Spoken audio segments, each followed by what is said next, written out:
Bismillahirrahmanirrahim. Assalamualaikum warahmatullahi wabarakatuh. Alhamdulillah wassalatu wassalamu ala Rasulillah sayyidina Muhammad ibn Abdullah ala alihi wa sahbihi wa mawana. Wala haula wala quwata illa billah ma ba'd.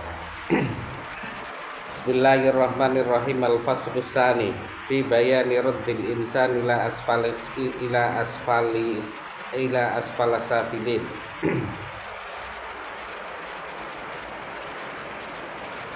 Penjelasan di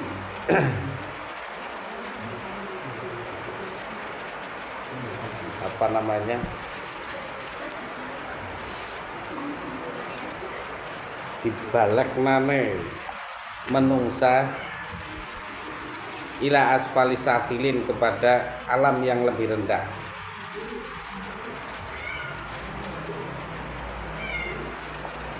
Lamma khalaqallahu ta'ala ruhal qudsi, ketika Allah subhanahu wa ta'ala menciptakan ruh kudus fi ahsani takwim, dalam bentuk yang sangat sempurna, fi alamil lahud, di dalam alam lahud, summa arada ayyaruddahu ila asfal, kemudian Allah menghendaki untuk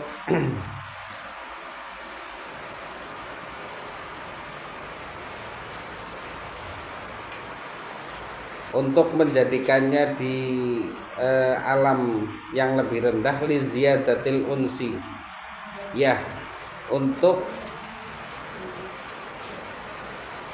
menambahkan ketentraman wal qurbah dan kedekatan, kama qala Allah ta'ala fi maq'adi sidqin inda malikin muqtadir, di tempat duduk yang jujur, inda malikin muqtadir, di sisi Allah subhanahu wa ta'ala, zat yang maha merajai lagi maha menguasai. Raddahu, balekaken hu ing ruh sapa awalan, menjadikan Allah ruh awal ila alamil jabarut, ke alam jabarut, wa ma'ahu bidrut tauhid. Allah menjadikan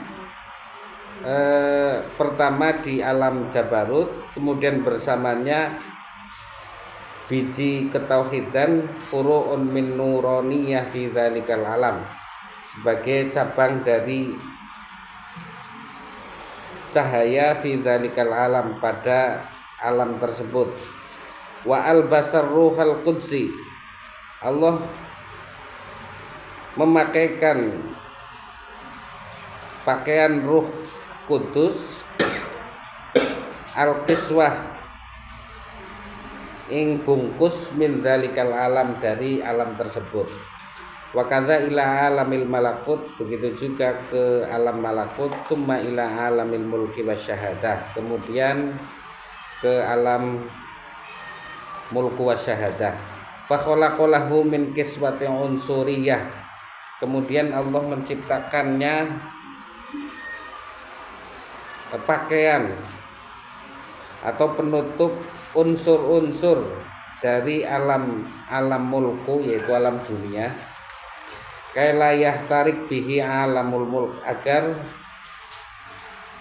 alam dunia mulku itu tidak terbakar, yakni hadzal jasad al-kasif, fa yusamma bi'tibaril kiswah al-jabarutiyah ruhan sultaniyan. Maka disebut penutup daripada ruh di alam jabarut itu dengan sebutan ruh sultaniyan, ruh sultani. Wa bi tibaril malakutiyah ruhan sironiyan, dan disebutnya ruh di alam malakut itu sebagai ruh sironian. Wa bi'tibaril mulkiyah, dan di alam mulku wasyahadah, yaitu alam dunia, disebut dengan ruh jismanian, ruh jismani.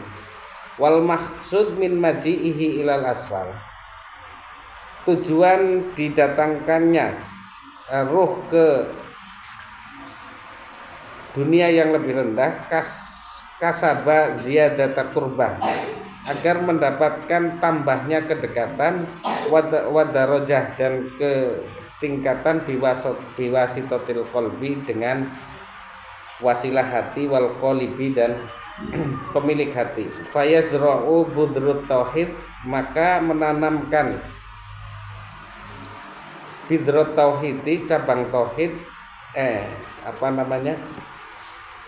benih tauhid, fi ardil qalbi, di dalam buminya hati. Fanabata fi ardil qalbi syajaratut tauhid, maka kemudian tumbuh di dalam tanah hati pohon ketauhidan, asluha sabitun fi hawa isir, yang akarnya menancap di sir. Wa tasmiru minhu samaratat tauhid liridhoillah, kemudian setelah itu berbuahlah di dalam hatinya samaratut tauhid, buah ketauhidan, liridhoillah, krono ridhone Gusti Allah. Wa zar'a bidrus syariah, kemudian ditanamkan biji syariah fi ardil qalib, di dalam hati pemilik hati.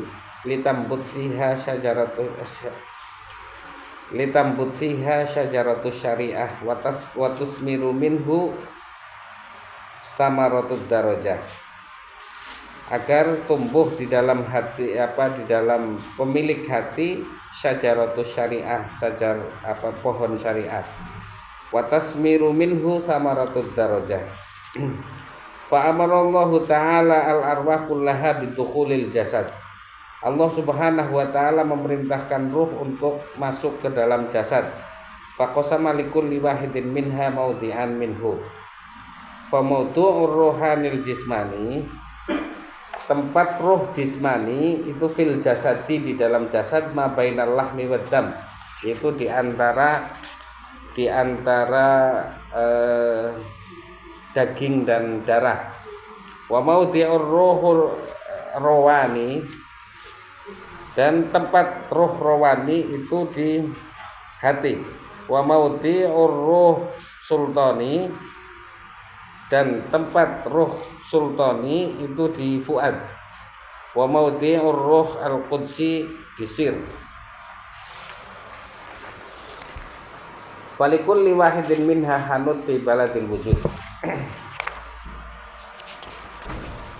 Bab yang kedua, ketika Allah subhanahu wa ta'ala telah menciptakan ruh qudsi fi ahsani takwim fi alamil lahud, di dalam alam lahud, summa aradda ayyiruddahu, kemudian Allah subhanahu wa ta'ala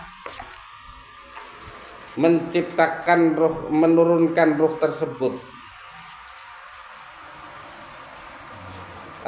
ke alam jabarut.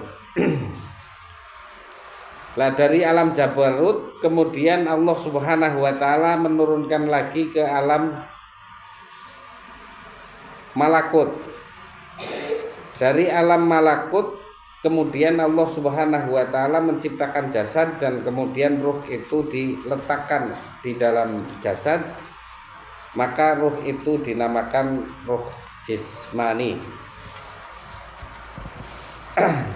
Maksud daripada Allah subhanahu wa ta'ala meletakkan ruh-ruh itu di dalam berfase-fase, itu tujuannya, terutama tujuannya di alam dunia ini adalah ketika kita sudah menjadi ruh jismani, itu agar liziyadatil qurbi wal unsi, agar bertambahnya kedekatan kepada Allah subhanahu wa ta'ala dan bertambahnya ketentraman di sisi Allah subhanahu wa ta'ala.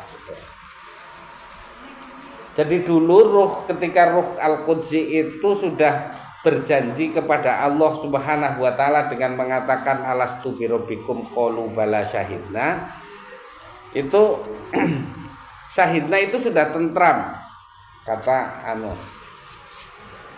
Syabul Qadir Jalani. Lah li ziyadatil unsi wal qurbah, untuk menambahkan ketentraman dan kedekatan ruh tersebut kepada Allah Subhanahu wa taala. Allah Subhanahu wa taala menjadikan ruh itu masuk ke dalam jasad seseorang, yaitu sekarang yang disebut ruh al-mulku wasyahadah, yaitu di dunia yang kerajaan yang kita saksikan, yaitu kerajaan dunia.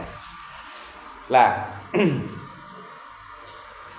al-uns, maksud daripada ziyadatul unsi, tambahnya ketentraman di sisi Allah Subhanahu wa taala, itu adalah agar seseorang itu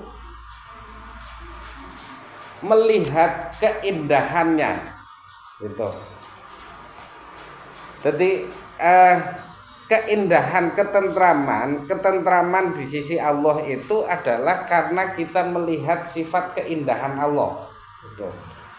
Lah sifat keindahan Allah kita lihat itu karena yang kemudian menjadikan kita cinta kepadanya, dan dari cinta kepadanya akan menjadikan kita itu tentram di sisinya. Akhirnya begitu. Amrah. Jadi cinta itu, kalau ada sesuatu yang masih kita penasaran, itu disebut syok, kerinduan. Ana sesuatu sing lebih top maning ya, misalnya keinginan untuk atau kerinduan untuk mendapatkan sesuatu yang lebih dari itu, dibukanya hijab yang lebih besar dari itu disebut kerinduan. Tapi kalau uns itu kita terpana dengan keindahannya. Jadi nggak akan berpikir tentang keindahan berikutnya ataupun hilangnya keindahan tersebut. Karena saking terpananya dengan keindahan, akhirnya dia tidak berpikir masa lalu ataupun berpikir masa depan. Itu jika kita itu melihat keindahan Allah Subhanahu wa taala. Tapi ketika kemudian muncul di dalam hati kita ada sesuatu yang lebih indah dari itu, maka disinilah makom atau derajat daripada al-uns, ketenangan di sisinya itu sudah hilang, menjadi syauq, menjadi makom kerinduan kepada Allah Subhanahu wa taala. Lah untuk kita bisa al-uns, tentunya sebagaimana yang dikatakan oleh Imam Ghazali, itu adalah kita harus mencintai Allah terlebih dahulu. Sebagaimana yang ditulis oleh beliau bahwasanya cinta, yang sudah saya katakan dulu, bahwa cinta kepada Allah Subhanahu wa taala itu karena melihat kebaikan Allah gitu. Jadi penyebab cinta kita kepada Allah itu adalah karena kebaikan Allah. Bahwa manusia adalah abdul ihsan, manusia adalah hamba kebaikan. Maka ketika dengan orang-orang yang berbuat baik kepada kita, maka kita akan mencintainya. Orang yang tidak berbuat baik kepada kita, maka kita akan membencinya. Lah, karena manusia itu disebut dengan abdul ihsan, hamba kebaikan. Setiap orang pasti akan mencintai kebaikan. Setiap hari ya, ana wong sing jujugi bandeng terus misalnya. Kan lama-kelamaan kita mencintainya gitu. Nah.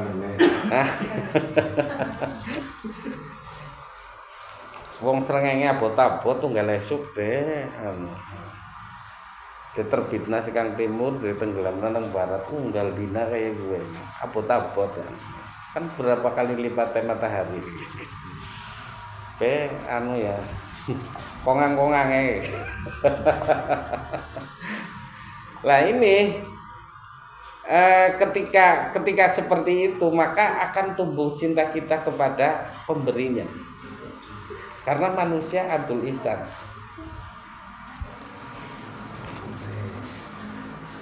Kemudian manusia Abdul Jamal. Manusia juga adalah hamba keindahan. Setiap manusia itu mencintai keindahan.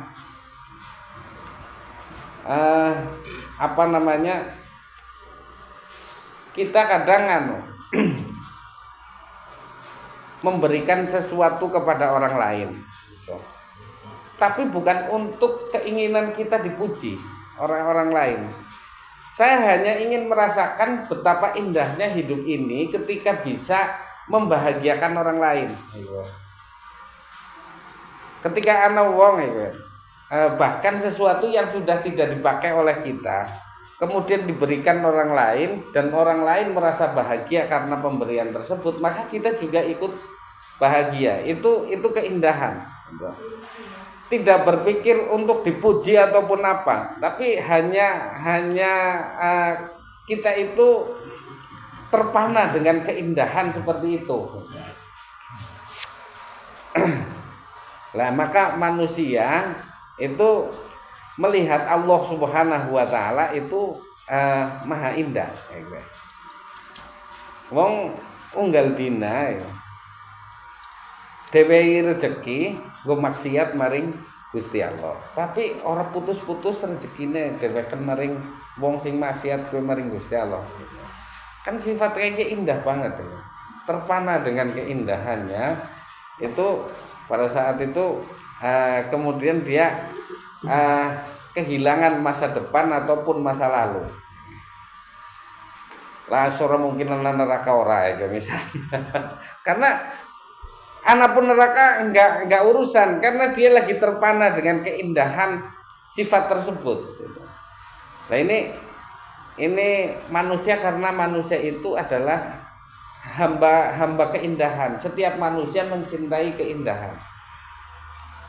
Oleh karena itu karena kita itu mempunyai sifat rububiyah, sifat ketuhanan yang ada di dalam diri kita, maka kita juga sama. Bahwa kita itu mencintai keindahan. Ketika Allah Subhanahu wa taala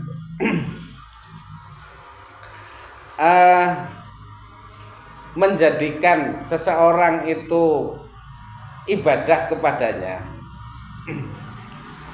kemudian dia minta surga, tapi dia tetap dikasih kekuatan terus untuk beribadah kepada Allah Subhanahu wa taala gitu. Padahal ibadah tersebut itu untuk menuntut surga ataupun agar terbebas dari api neraka. Tapi Gusti Allah dengan keindahannya ibadah karena surga dudu karena nyonge. Tapi ora apa-apa, aku tak kekuatan baik. Sifat-sifat seperti ini itu keindahan. Gus Dur ngerti ana wong nipu maring Gus sampean wong ngerti apa sih lagi ditipu no. Ya ngerti jur nebak. Wong cerdas masa orang ngerti lagi ditipu iki. Lah itu kan takhallaku bi akhlaqillah ya. Gus Dur bisa berbuat seperti itu. Ngerti ditipu tapi dewe bae. Nah, kita juga wong nyong ibadah karo pangeran kuwi hanya karena kepengin surga ataupun karena kepengin dibebasna dari api neraka, tapi tetap kita itu diberikan kekuatan terus menerus dan suatu saat ibadah kita itu benar-benar karena Allah Subhanahu wa taala. Nah itu kan sifat seperti itu sifat keindahan dan manusia terpana dengan keindahan seperti itu.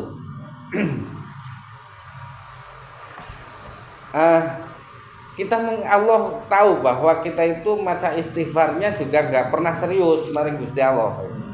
Ya.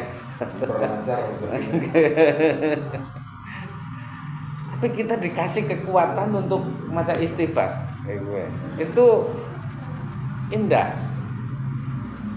Kita melihat Allah Subhanahu wa taala. Allah Subhanahu wa taala menjadikan bulan Ramadan nanti. Bulan Ramadan itu adalah bulan panen. Bulan panen kasih sayang. Bulan panen istighfar, ampunan. Bulan panen pembebasan seseorang dari api neraka. Diskon. Lah, logika kita itu akan mengatakan bahwasanya angger bulan puasa, wong bulane panen, ora oleh kasih sayangnya Gusti Allah, maka kita akan mengharapkan kapan maning kasih sayangnya. Ketika kita di bulan Ramadan kok tidak mendapatkan ampunan dari Allah Subhanahu wa taala, bulan apa maning yang arep oleh ampunan sekang Gusti Allah. Wong bulan panene be ora oleh. Ya. Bulan panennya kita nggak dapat ampunan. Bulan panennya kita nggak dapat kasih sayang. Maka 10 awal di bulan Ramadan itu adalah hari-hari kasih sayang. Berarti tanggal 1 sampai tanggal 10 itu adalah hari-hari kasih sayang Allah Subhanahu wa taala. Itu. Iya, panen gitu itu. Nah, kok kita tidak merintih untuk mendapatkan kasih sayangnya pada saat itu, maka berarti ini calon orang yang tidak mendapatkan kasih sayang maksudnya. Ya kasih sayang umum dapat, maksudnya ini kasih sayang sing khusus gitu. Ya.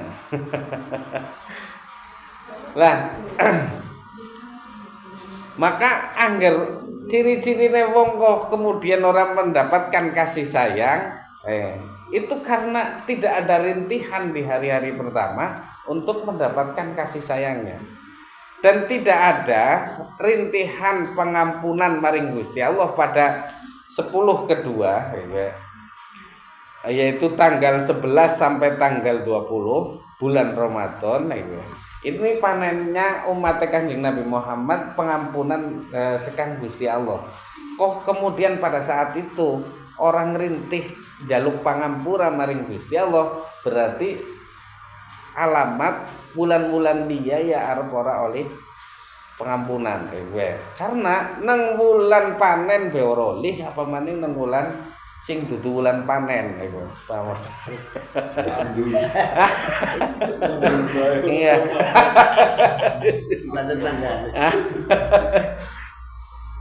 Nah, di bulan-bulan seperti itu ya sebenarnya arahnya itu tidak seperti itu. Arahnya adalah kita itu mestinya harus serius di saat itu. Ya, anak tetap pengampunan, anak tetap kasih sayang, tetap ada itu. Tapi kue kon kirane wong serius njaluk kasih sayang dan njaluk ampunan. Hari pertama sudah mikir, aduh sih 29 dina maning. Hari kedua wis mikir bodoh likur dina maning, aduh puyeng kan, wis pusing ya. Boro-boro njaluk pangampura, njaluk kasih sayang ya. Kesempatan njaluk kasih sayang itu terhijab oleh pertanyaan-pertanyaan nafsu deneng dari 17 dina maning ya. Deneng dari ya. Lah itu menutup kita untuk benar-benar serius merintih kepada Allah Subhanahu wa taala untuk mendapatkan kasih sayang dari Allah, gitu. Begitu juga di kedua, tanggal 15 para pedagang wis pada mikir THR arep ngaweh apa. Ya boro-boro mikir ya lupa pangampura. Lah ini ya ngaweh THR apa gitu. Padahal gue modal yang modal waktu yang sangat limit, sangat sempit gitu. Lah kok kemudian tidak dimanfaatkan dengan sebaik-baiknya, maka alamat di luar bulan ini sulit untuk akan diampuni oleh Allah Subhanahu wa taala.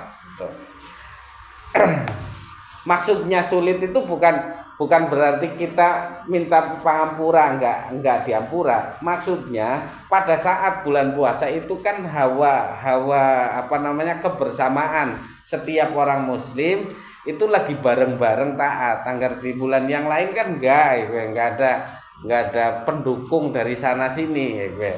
Wong lagi ana pendukung dari sana sini be ora kayak gue loh. Lah apa maning nang bulan liyane gue wis langkah pendukungnya wis angel lah pokoknya ya.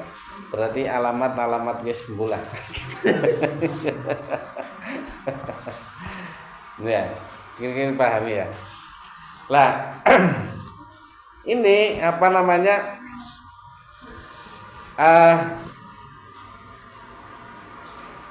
ketika kita itu masih diberikan kesempatan oleh Allah Subhanahu wa taala untuk dibebaskan dari api neraka, kemudian kita tidak memanfaatkan sebaik-baiknya hari-hari tersebut untuk merintih kepada Allah agar terbebas dari api neraka, maka berarti kita itu sudah wis ngerasa siap dilebokna nang neraka. Orang ngerintih sih berarti kan wis siap nyonta sabar iki Gusti Allah. Dilebokna neraka monggo sabar iki. Kan nganggo lisanul hal, nganggo lisan perilaku, dudu lisan omongan. Makanya al yauma nakhtimu ala afwahihim wa tukallimuna aydihim wa tasyhadu arjuluhum bima kanu yaksibun. Artinya pada saat itu bahwa mulut itu sudah ditutup wis kita itu sebenarnya sudah tahu orang-orang yang sudah ahli neraka itu siapa saja. Adabe karo menungsa ki kudu meneng lho. Calon-calon ahli neraka ki keton lho. Ketone nang ndi iki? Ketone kuwi di bulan puasa orang ngerintih maring Gusti Allah kon dibebaskan neraka. Malah justru dia tenang, saya itu akan sabar ketika saya dimasukkan ke dalam neraka gue. Paham ya? Lah karena orang na fungsine mulut gue. Mulut kan apa maning apa sales kan. Meneng beng lombo apa maning. Ngomong kan. Beng lombo.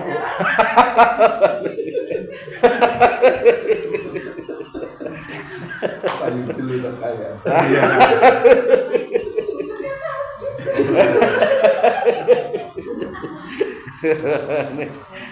Iya. Yuk dirasani yuk. Salah surga. Iya.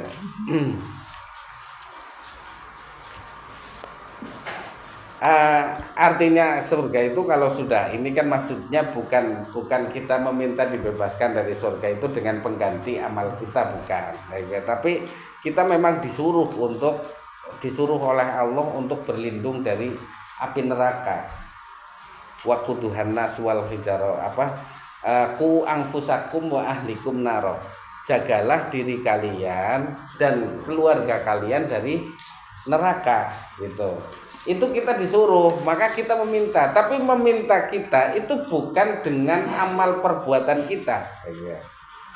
Maka di sini seseorang itu yang dinamakan tauhid di sini untuk mencapai kepada kedekatan kita kepada Allah Subhanahu wa taala agar sesuai dengan tujuan Allah menurunkan ruh kita dari ruh qudsi, ruh sultani ke dalam ruh jismani, itu adalah ziyadatul unsi. Ziyadatul unsi adalah tambahnya ketentraman di sisi Allah dan tambahnya kedekatan di sisi Allah Subhanahu wa taala. Lah untuk tambahnya ketentraman dan kedekatan itu harus bertauhid.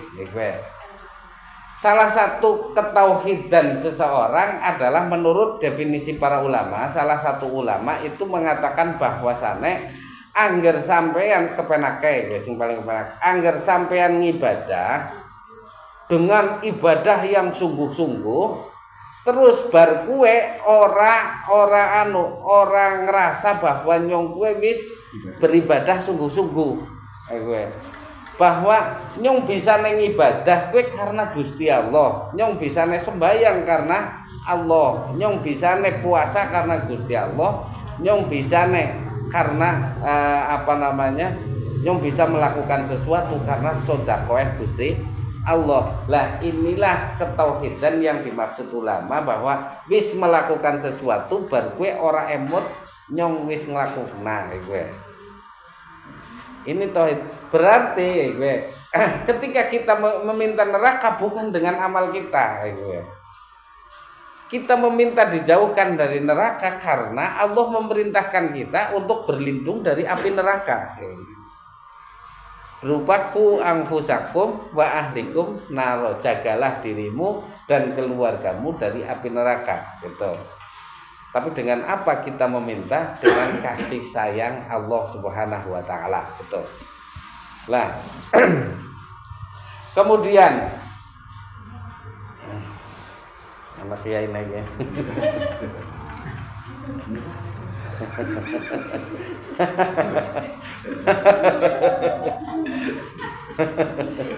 Ya.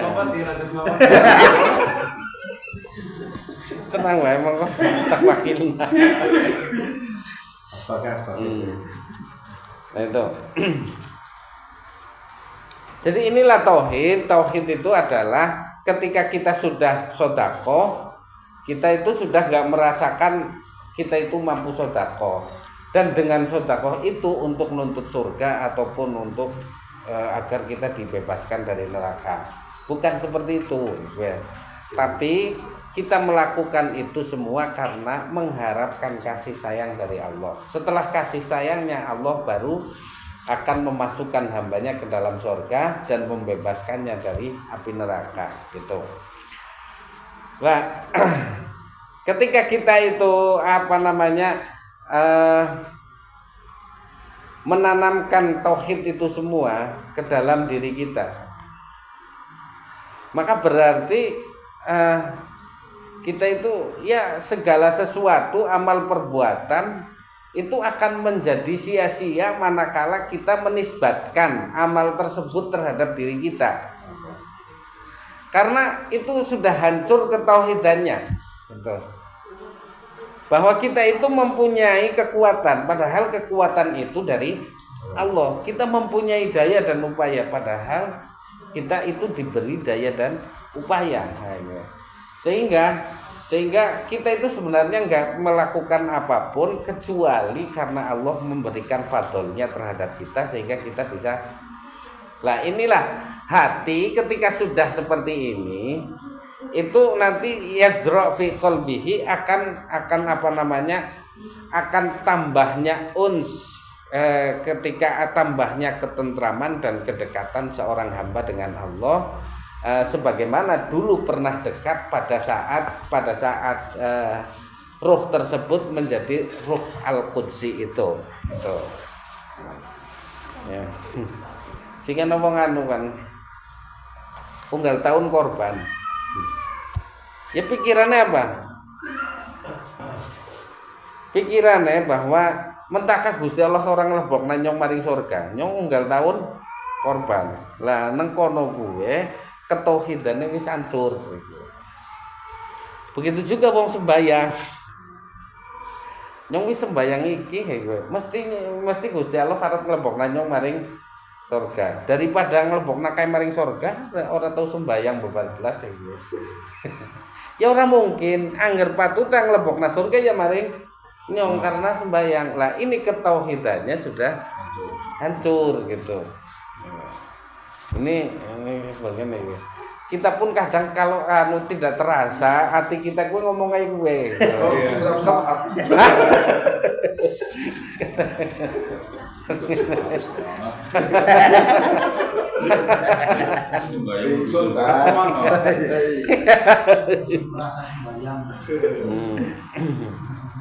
Iya.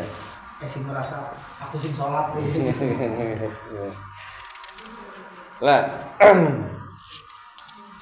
kemudian Ini wilayah-wilayah hati. Di dalam wilayah-wilayah lahiriah, ini kan nggak istilah al-qalib ya. Wilayah-wilayah lahiriahnya itu adalah dengan menanamkan di dalam qalib itu, di dalam badan kita, di dalam lahirilah kita itu praktek-praktek lahiriahnya.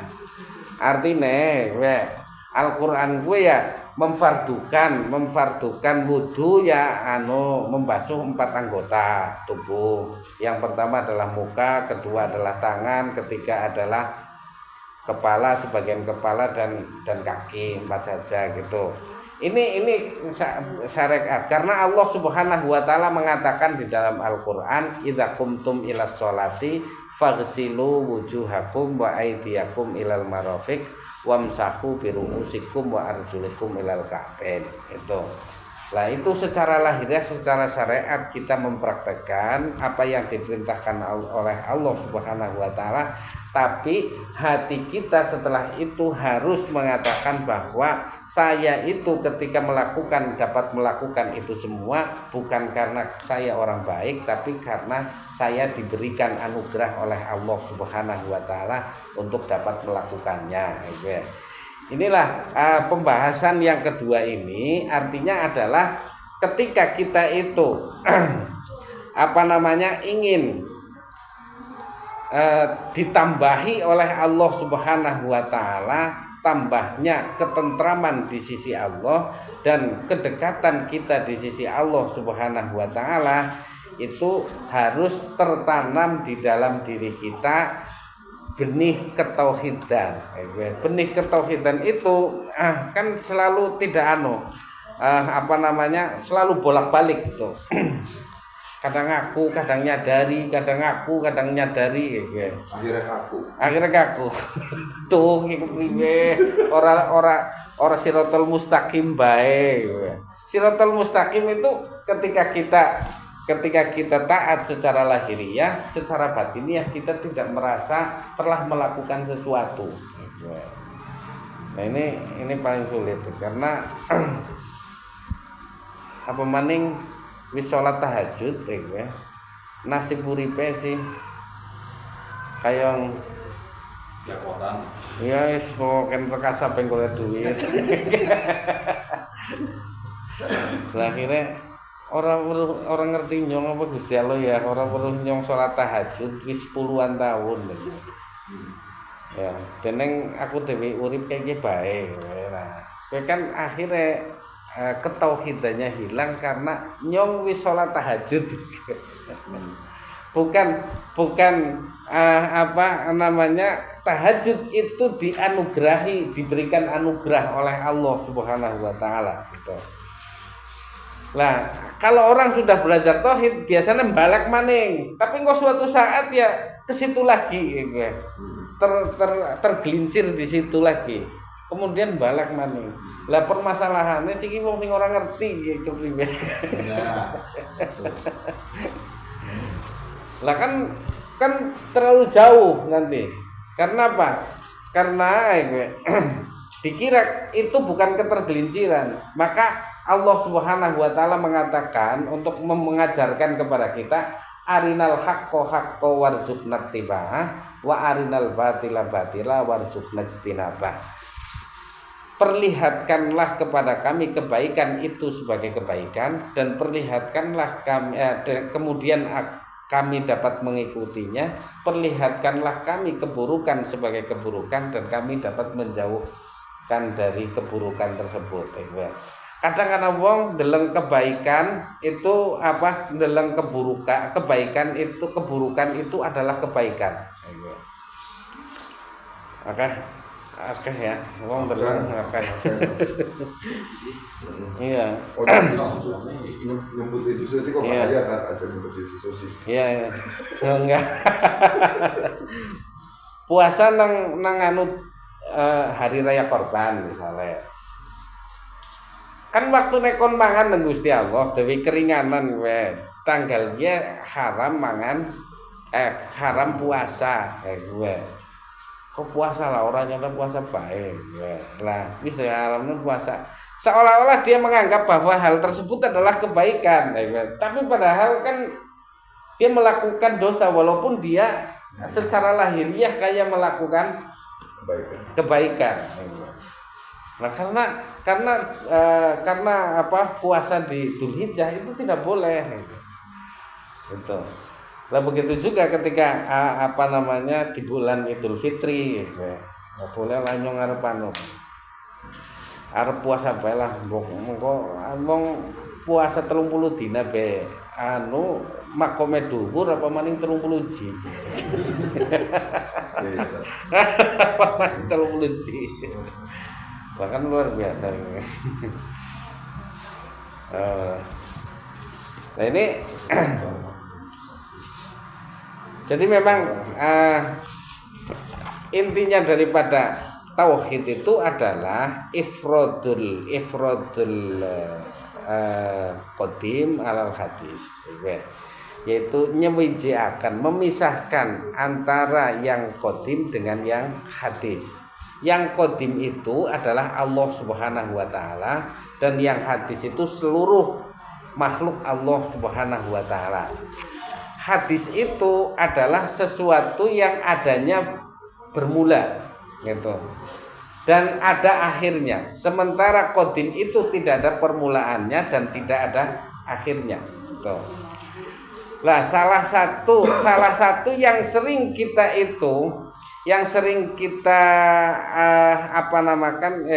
yakini yang sudah merasuk ke dalam jasad kita itu adalah selalu mengumpulkan, menyatukan, menyamakan antara yang qadim dengan yang hadis.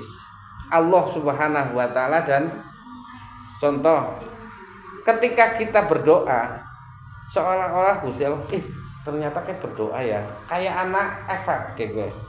Lah, jika doanya kita memberikan efek kepadanya, maka berarti dia itu seperti qadim ya. Efek itu adalah kalau di dalam bahasa Arab itu ilat, sebuah alasan untuk adanya sesuatu yang tadinya tidak ada, itu disebut ilat. Itu. Lah, ketika akan tidak adanya keterkabulan, akan tidak adanya pemberian, kok kemudian kita berdoa menjadinya adanya pemberian, maka berarti Allah Subhanahu wa taala telah terefek oleh sesuatu yang hadis, oleh sesuatu yang baru. Nah, itu menurut para ulama itu bukanlah mentauhidkan Allah Subhanahu wa taala. Itu. Apa sing sering donga?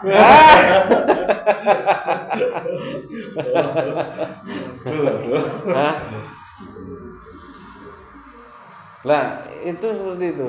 Lah ketika dulu kita itu belum ada catatan untuk dimasukkan ke dalam surga ataupun di dalam dibebaskan dari api neraka. Orang ngerti kok pakai arep sembahyang nganti 5 waktu ya. Akhirnya menjadi ada catatan karena efek daripada sholat tersebut. Maka berarti perilaku dari yang hadis itu akan mempengaruhi yang qadim dan ini tidak mungkin. Berarti esih menyamakan antara makhluk dengan Allah Subhanahu wa taala, tidak memisahkan. Yang dinamakan tauhid itu adalah memisahkan antara yang qadim dengan yang hadis, antara makhluk dengan sang khaliq gitu. Lah salah satunya itu kayak kita itu dari dulu itu mempunyai keyakinan angger nyong sembayang ki catatane arep kaya piye. Melas Kiai Charles.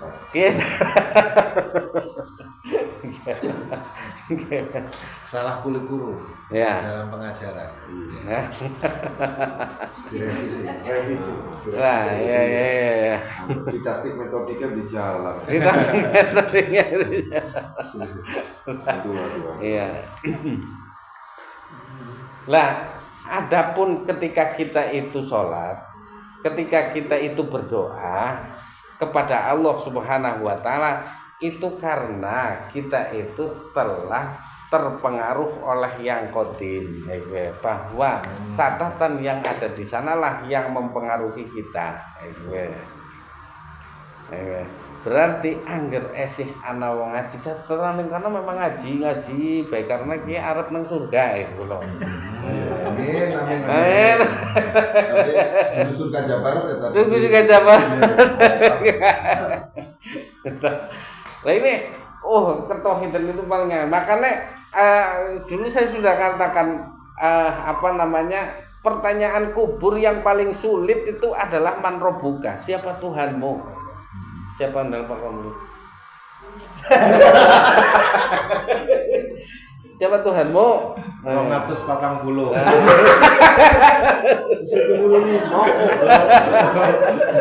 Berpala kilo setengah ya 240. Sulit. Wong dengarna kita itu tauhid itu jenis juga sulit banget terus kayak memisahkan antara yang qadim dan yang hadis. Itu hal yang sulit, selalu nempel di dalam diri kita bahwasannya sewise nyong salat mengko nyong kaya kiye. Sewise nyong bungah mengko nyong kaya kiye. Soalnya Gusti Allah terpengaruh dengan perilaku-perilaku kita. Dan kan dalam kitab Mu'arraf fi ilmi tasawuf itu tadi saya membahas tidak seperti itu, bahwa sesuatu yang qadim itulah yang kemudian menjadikan kita itu sholat, lah berarti calon anak kebaikan yang setelah kita ditakdirkan sholat, Berarti tanda-tanda arep anak kebaikan, soalnya wong nganggur kan ora liya apa-apa. Berarti bisa menciptakan lapangan pekerjaan. Iya, lapangan kerja. Tidak egois, memberi kesempatan yang lain. Sama Bayai diajar. Iya, tadi kan kayak di Semarang itu kan kita harus mencurahkan semuanya itu kan. Menganggur kan orang katanya itu kan. Lah, ya karena nganggur itu nggak diperintah. Yang diperintah itu adalah beraktivitas gitu. Yang diperintah itu beraktivitas. Dan ketika beraktivitas kan berarti kita sudah arep ana calon, arep ana tanda-tanda apik. Arep ana tanda-tanda apik. Tapi bukan aktivitas kita yang kemudian menyebabkan ini. Tapi yang secara praktek kok harus bisa kayak gitu sesuatu yang sangat berat sekali. Makanya kan esuk maca la ilaha illallah wahdahu la syarikalah lahul mulku ping 100. Qul huwallahu ahad Allahu somad. Kon kae kowe tok janjane kowe misahna sang khalik karo sang makhluk kowe. Saking angele kemudian wiridan diakai kon kae kowe. Kan menurut ilmu psikologi ini madan top lanjong ya bacanya ya. Karena bapaknya sing dosen psikologi. Iya. Kemarin Bayai juga ini. Lah ini suruh wiritan ini. Harus males minimal yang wiritan ya. Jadi sesuatu yang tertancap ke dalam hati, ke dalam jiwa, itu katanya kalau minimal dilakukan 6 kali, ya sampai 21 kali gitu. Itu baru. Makanya dan untuk menancapkan ketauhidan terus menerus dilakukan la ilaha illallah wahdahu la syarikalah lahul mulku qul huwallahu ping 100 terus dan lain sebagainya dari wiridan-wiridan yang diajarkan oleh Rasulullah Shallallahu Alaihi Wasallam itu seperti itu agar tertancap bidir-bidir benih-benih ketauhidan ke dalam hati kita, ya karena saking angel itu agar kita itu mendapatkan ziyadatul unsi wal qurbah. Ini bab yang kedua, intinya adalah mendapatkan tambahnya ketenangan dan kedekatan kita kepada Allah Subhanahu wa taala, sebagaimana yang dulu kita pernah berjanji kepada Allah itu dengan ketenangan dan kedekatan kita kepada Allah Subhanahu wa taala. Itu monggo. Berarti kalau tadi kita gampang sekali mengatakan sebab akibat. Nah, kalau dari bab yang kedua ini berarti kalimat itu harus ditarik. Jadi misalnya tanggal 27 gajian, itu akibat dari dari tanggal 28 sampai tanggal 26 kerja terus. Kan harus ditarik. Harus ditarik. Boleh kan? Takutnya hancur itu. Karena Allah sudah menyadangkan rizki di tanggal 27. Maka iya. Apa maning 27 digadek nang. Ini cari awal lagi. Langsung semua itu.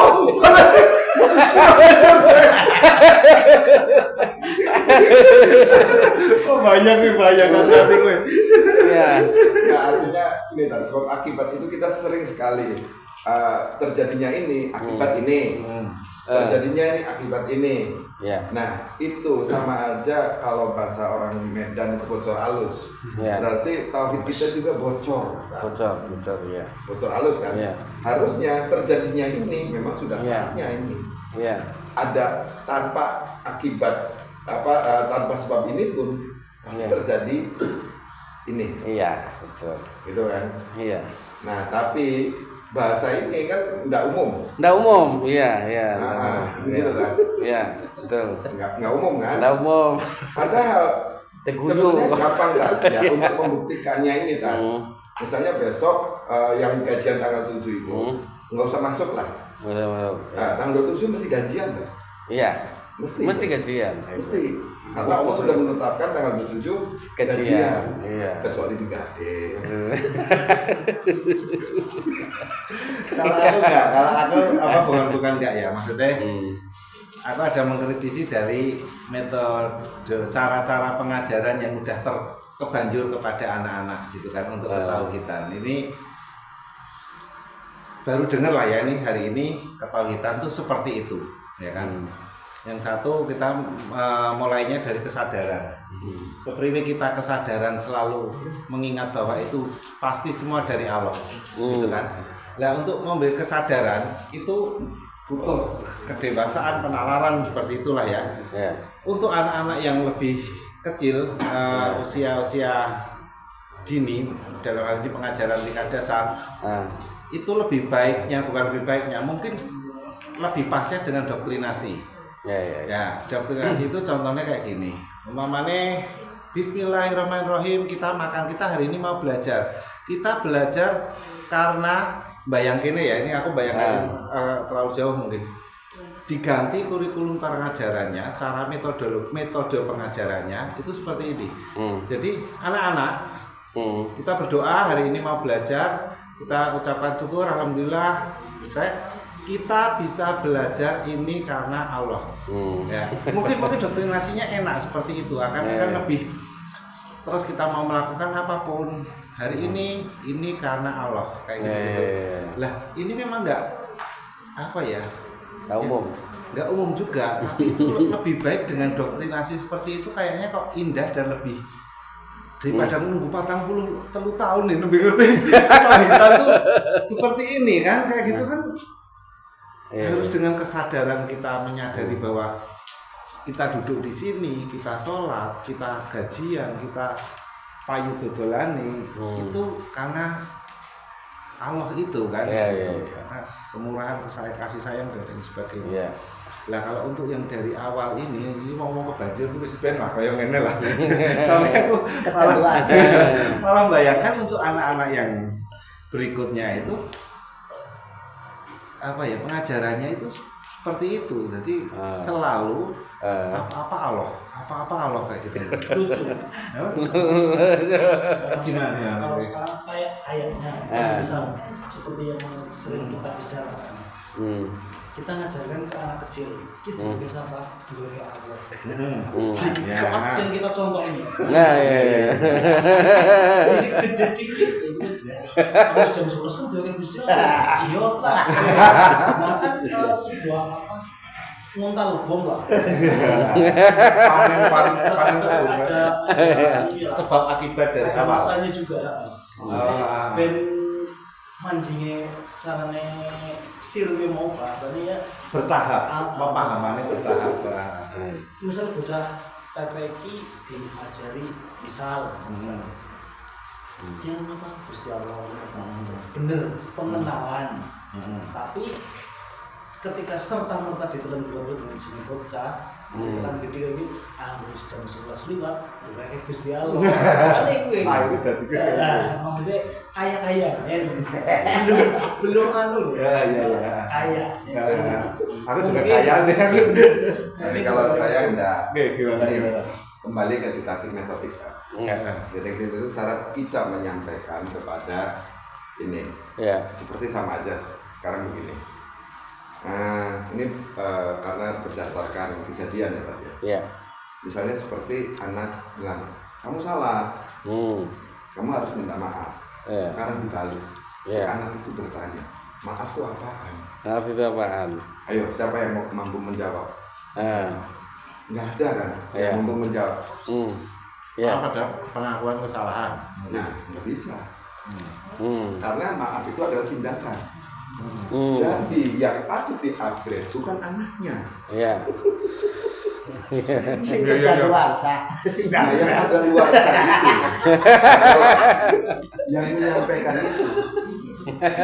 Yang harus di-upgrade itunya. Didaktik metodiknya. Padahal didaktik metodik itu diajarkan dari zaman sebelum diajar Dewan Toro. Diajarkan bagaimana kita cara menyampaikan atau berkomunikasi dengan contoh yang paling sederhana. Agak dikit nih contoh ada semut mungkin ada di Al-Quran barangkali. Bagaimana Allah mengajarkan didaktik metodik. Ada di Al-Quran semut itu membawa gandum kemudian nyilam ke lubang air. Coba bayangkan semut yang hidup di daratan harus nyilam ke air. Bagaimana ini kita menjelaskan kepada anak-anak kita? Tapi Al-Quran mengajarkan itu, bukan mengajarkan, maaf, menceritakan itu. Menyelam, terus kemudian dia ternyata karena Nabi Sulaiman itu bisa berbicara bahasa binatang. Kamu ngapain? Ke dalam air. Saya diperintah Allah. Nah, berarti Nabi Sulaiman saja yang mungkin usianya lebih dari 40 tahun digurui, pakai kata digurui nih oleh semut. Saya diperintah sama Allah untuk membawa gandum ini buat cacing yang kelaparan. Ayo, bagaimana menjelaskannya? Ya kan? Artinya begitu ini, kemudian si semut ini dibantu oleh kodok untuk bisa naik ke atas. Kodok pun, ya kamu ngapain? Karena saya diperintah Allah. Begitu kejamnya, pakai kata kejam Al-Quran itu. Allah, semua Allah. Nah, jadi bukannya ke anak kecil itu tidak jadi. Pengetahuan kita yang harus di-upgrade untuk bisa menjelaskan. Contoh kalimat tadi. Ini milik Allah yang dititipkan kepada kamu. Contoh contoh beberapa suatu saat Allah bisa ambil. Contoh kan kayak gitu. Nah, jadi betul ada doktrin, ada dogma. Doktrin dengan dogma itu bedanya dogma, dokter Pacim kalau dogma. Nah, dogma itu bedanya. Anak kecil bisa berkilah. Artinya seperti tadi, maaf itu apa? Kalau kita pengetahuannya tidak di-upgrade, tolak-tolak.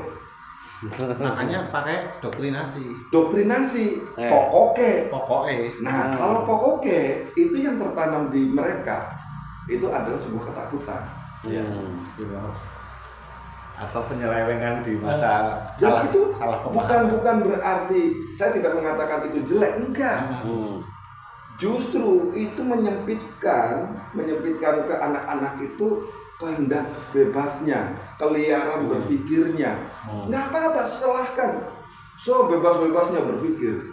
Berpikir itu harus liar. Karena itulah bentuk imajinasi.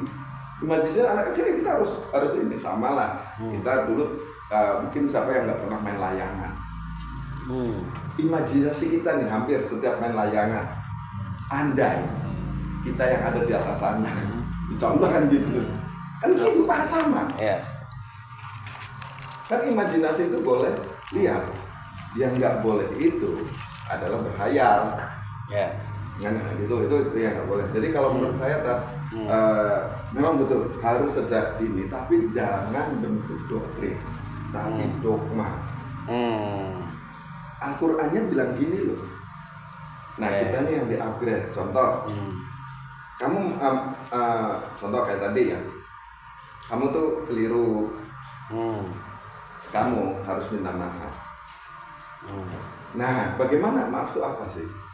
Bentuk penyesalan dengan melakukan sesuatu, maka minta maaf. Sama seperti alhamdulillah amaliyahnya nggak ada.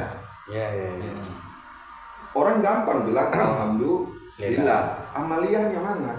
Padahal pakai bahasa Indonesia, pakai bahasa Indonesia nih yang paling sederhana. Terima kasih kan alhamdulillah itu, betul?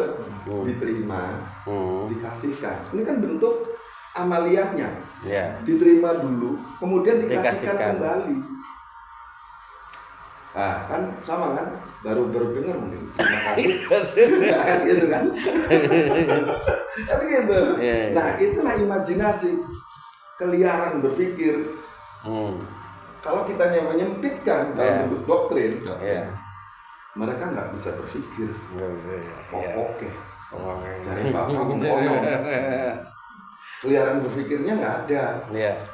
Nah itu terjadi, maaf Dad, kalau keliru dikoreksi, itu di kaum Samud. Maka di dalam kaum Samud itu yang ada doktrin nasi, kita nggak boleh mendoktrin. Ini keliru loh. Maka kita bilang salah, itu juga harus dibatasi. Kamu salah, dibatasi. Kalau bisa dihilangkan, minimalisasikan.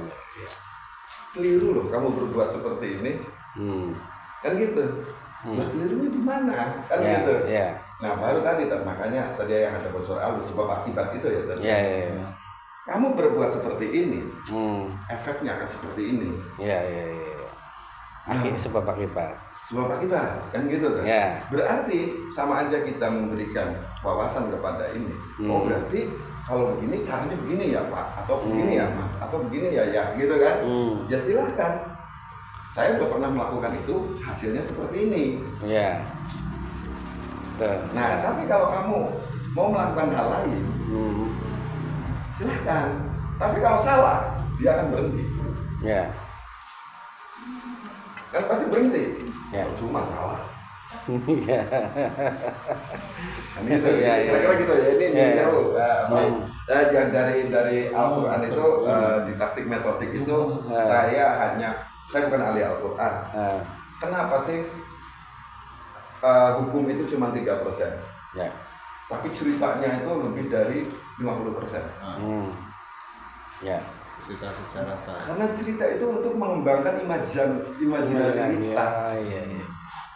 Kan kalau di dongeng kan imajinasinya berkembang. Misalnya contoh, saya yakin ibu-ibu yang pernah baca putri apa yang ada di menara atau apa, pengen menjadi putri itu kan ya, terus pangerannya datang itu apa gitu kan pasti kan. Gitu. Ya Bu, itu Bu RT. Ternyata Pak RT yang datang ya Bu. Tangkuban perahu. Sehingga dari cerita itu kan muncul imajinasi. Di Quran itu kebanyakan cerita kok. Sekarang untuk ke sholat tadi ya kan, kita menjelaskan bukan ke sholat, ke Allah ya. Kita menjelaskan kan sesuatu untuk anak kecil ya, bayangannya aja lah ya. Aku bayangin kecil itu kan Allah itu kan benar-benar kalau kita seolah-olah Allah itu nyata, oke lah nyata lah sekarang kayak gitulah. Tapi untuk anak kecil kan Allah itu ya kan jauh dan gak nyata. Sementara kita untuk menanamkan ketauhidan harus karena jenengan sendiri sudah ragu dengan Allah. Awal mau mulai lagi sih. Kalau nggak ragu dengan Allah, saya yakin bisa menjelaskan. Contoh gini.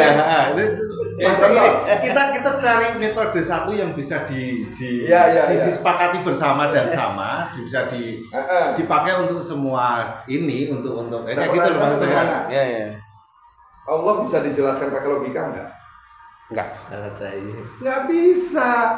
Maka kita harus nanamkan ke anak. Allah itu bukan logika. Kalau Allah bisa dilogikakan, bukan Allah. Iya.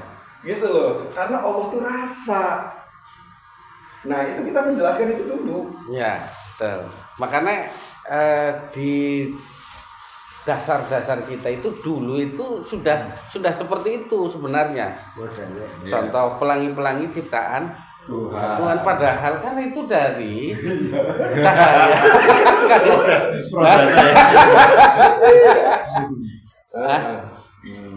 Dari cahaya yang memantul ke air sehingga dibiaskan.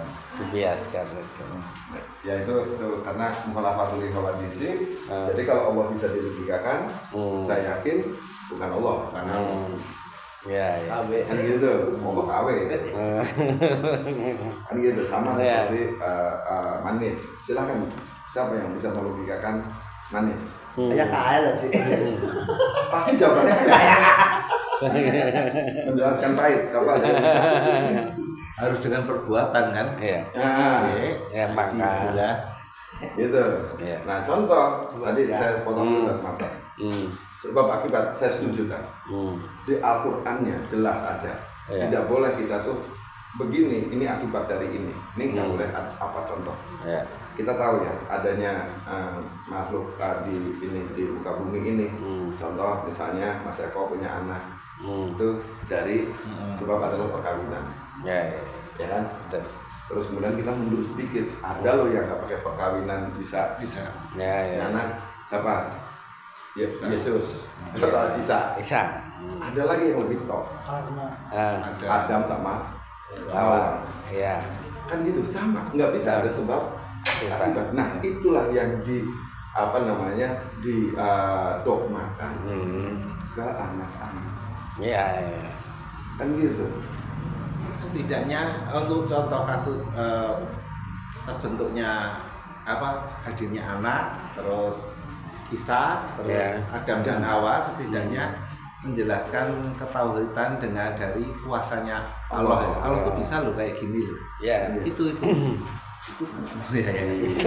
Ayolah ketahuan kita yang diambil. Bagaimana menjelaskan kepada berarti pengetahuan yang diambil.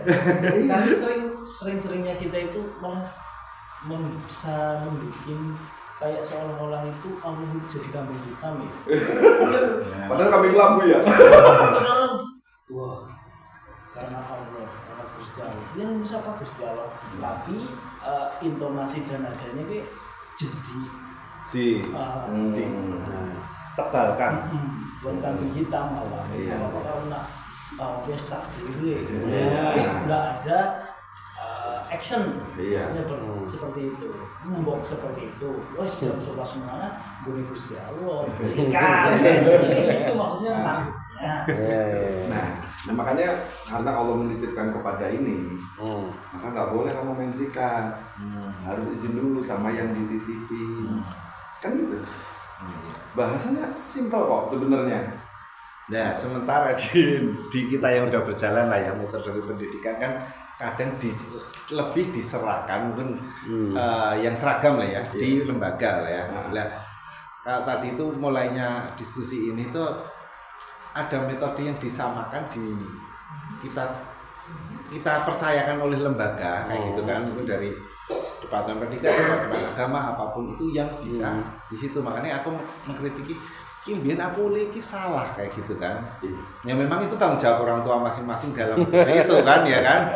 Iya memang wajib kayak gitu. Cuma cara pengajaran itu tuh lebih lebih bisa seragam, lebih bisa mengenal, lebih bisa di tingkat dasar itu dengan metode yang tepat dalam mengenalkan bahwa memahami ketauhidan itu. Betul kan ada yang bilang satu sekolah itu nggak penting. Semua pasti nggak setuju. Yang penting belajar pasti nggak setuju. Ada kamu nyekolahin anaknya di sarang koruptor, tapi tetap aja nyekolahin anaknya. Kewajibannya hanya menyampaikan. Kalau masih tetap melakukan, berarti dia jahat kepada anaknya sendiri. Begitu selesai. Kan gitu. Mau dalih apapun, itu kan karena dia jahat, gitu loh kan? Dia jahat terhadap anaknya sendiri, rela sekolahin ke sarang koruptor. Begitu. Bukan karena enggak, kamu jahat. Dan untuk mengakui jahat itu nggak berani. Banyak dalih. Kan gitu. Padahal tadi kalau yakin dengan tadi jam segini, anak seperti ini, nggak sekolah pun pasti seperti itu. Coba sekarang belajar dari sejarah. Ada presiden yang nggak sekolah. Presiden kan? Presiden Indonesia. Nah, betul. Nggak sekolah. Nggak tahu nggak sekolah. Ada perdana menteri termuda nggak sekolah di Eropa, tak sebut, tak disebut negara maju. Jerman, usia 32 tahun, nggak sekolah itu. Orang beli ijazah lah ya. Orang beli ijazah itu jadi kanselir. Mau apa? Tapi mereka belajar. Di sini terpaut yang namanya belajar itu di sekolah. Itu yang keliru. Iya. Saya nggak bilang salah. Iya. Begitu kan? Nah, makanya tadi kata jangan nyebut institusi tak. Apa yang kelihatan baik tidak baik sebenarnya. Kan ada nih orang yang kelihatan baik, kerja, jangan nyebut institusi tak sepakat ya. Ada kan? Iya. Nah, sebagai institusi yang baik nih. Iya. Tapi kalau tidak menyadari institusi itu, ya seperti puasa di hari tasyrik. Iya. Penuh dengan kubangan. Kan itu kita kan tapi ada. Iya. Itu baik loh. Puasa baik kan? Baik. Tapi puasanya di bulan apa di hari tasyrik. Iya. Makanya saya mati-mati tadi jangan Enggak. Tapi gitu sama. Nah, kita nih ya kan. Ketipu kan? Menganggap sekolah itu Iya, baik. Baik, pasti semua setuju. Iya. Padahal belajar ya. Padahal belajar harusnya. Salah satu tempat belajar.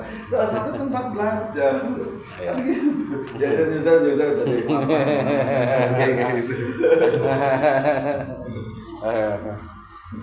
Mau nggak Del? Mau nggak? Oh ada.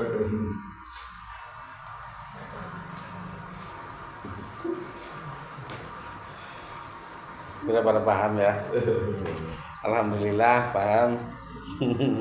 Semoga bermanfaat. Amin ya rabbal alamin. Walakum minkum. Wassalamualaikum warahmatullahi wabarakatuh. Waalaikumsalam warahmatullahi wabarakatuh.